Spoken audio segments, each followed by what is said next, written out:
नमस्कार। विद्यार्थी या युवा देश की और समाज की मुख्य धारा से जुड़कर अपनी महती भूमिका निर्वाहन करे, यदि ये हम चाहते हैं तो इसके लिए 3 घटकों की आवश्यकता होती है।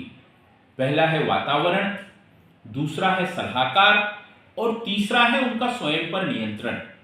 वातावरण, एक जगह बहुत अच्छा लिखा है कि वर्षा की बूंदें जब गर्म तवे पर गिरती है तो अपना अस्तित्व खो देती है।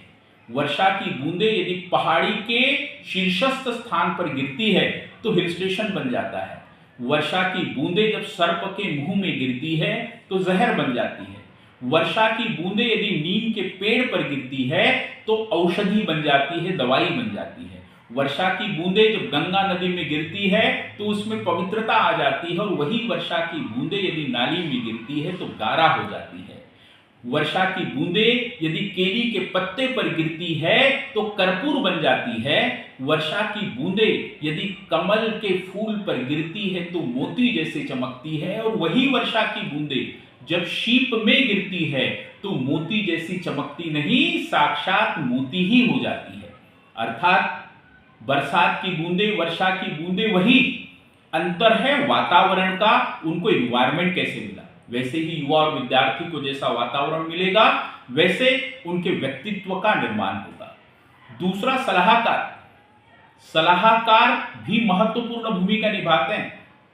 यदि हम महाभारत को जानें तो दुर्योधन और अर्जुन दोनों के गुरु एक ही थे, लेकिन दुर्योधन का विनाश हुआ।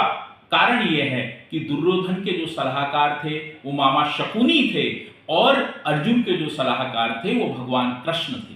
तो सलाहकार भी एक महत्वपूर्ण भूमिका का निर्वहन करता है कि युवा और विद्यार्थी किस दिशा में जाए और कैसा सोचे। तीसरा है उनका स्वयं पर नियंत्रण। उनको पहली लड़ाई खुद से लड़ना होती है, अपने आप को तैयार करना होता है। एक कवि ने बहुत अच्छा कहा है कि डरना नहीं किसी के भी कदमों की नाप से, डरना नहीं किसी के भी कदमों की नाप से, आखिर में पुण्य जीत ही जाएगा पाप से। गीता में कृष्ण ने कहा अर्जुन से बस यही, गीता में कृष्ण ने कहा अर्जुन से बस यही, पहली लड़ाई जीतनी है अपने आप से, पहली लड़ाई जीतनी है अपने आप से। तो हमें ये तीनों घटक, वातावरण, सलाहकार और स्वयं पर नियंत्रण, स्वयं को लड़ाई के लिए तैयार करना, ये बहुत महत्वपूर्ण है। धन्यवाद।